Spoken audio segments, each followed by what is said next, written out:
Од ридот на Драотинце се гледаат површините кои останаа под вода по врнежите изминативе денови. Од тука е очигледно дека и Вардар е на критично ниво.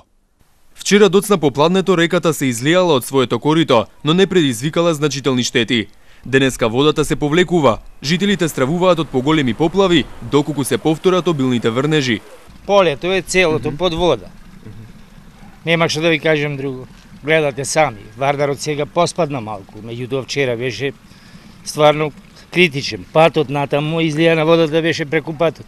Покрај врнежите, причина за излевањето на реката е и отпадот фрлен во неа. Купишта се собираат на стебла паднати во водата и така настануваат брани. За 10 сантима треба да излезе Вардарот, ако вака продолжи. Меѓутоа има и некои дрва по Вардарот допира, за пиња. Сега пред 10 минута бев натаму од долу, почна вака нагору, гледам ситуацијата негде заизлегло, ма малу се повлекло. Дополнителен проблем се и подземните води по кои карактеристичен регионат. Излегуваат на површина, најчесто кога има врнежи. Подземни води има овде, баш овде проаѓа. Меѓутоа доле има веќе е излезен Вардарот, навлезен во село. Мада не сум од овде ама јас сум овде со стока и секој ден тука минувам. Ако настави вака, има тенденција на доаѓање на водата.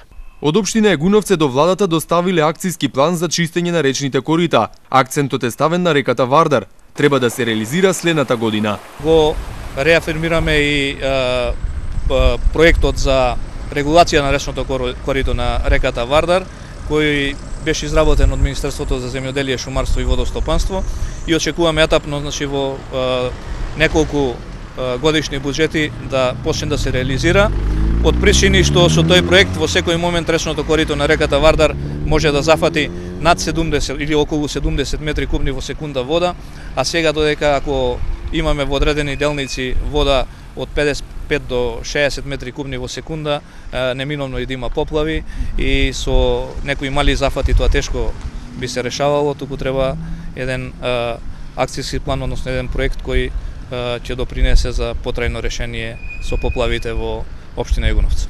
Според Коцевски, со редовно чистење и регулирање на речното корито ќе се реши овој проблем. Се дотогаш опасноста од поплави останува.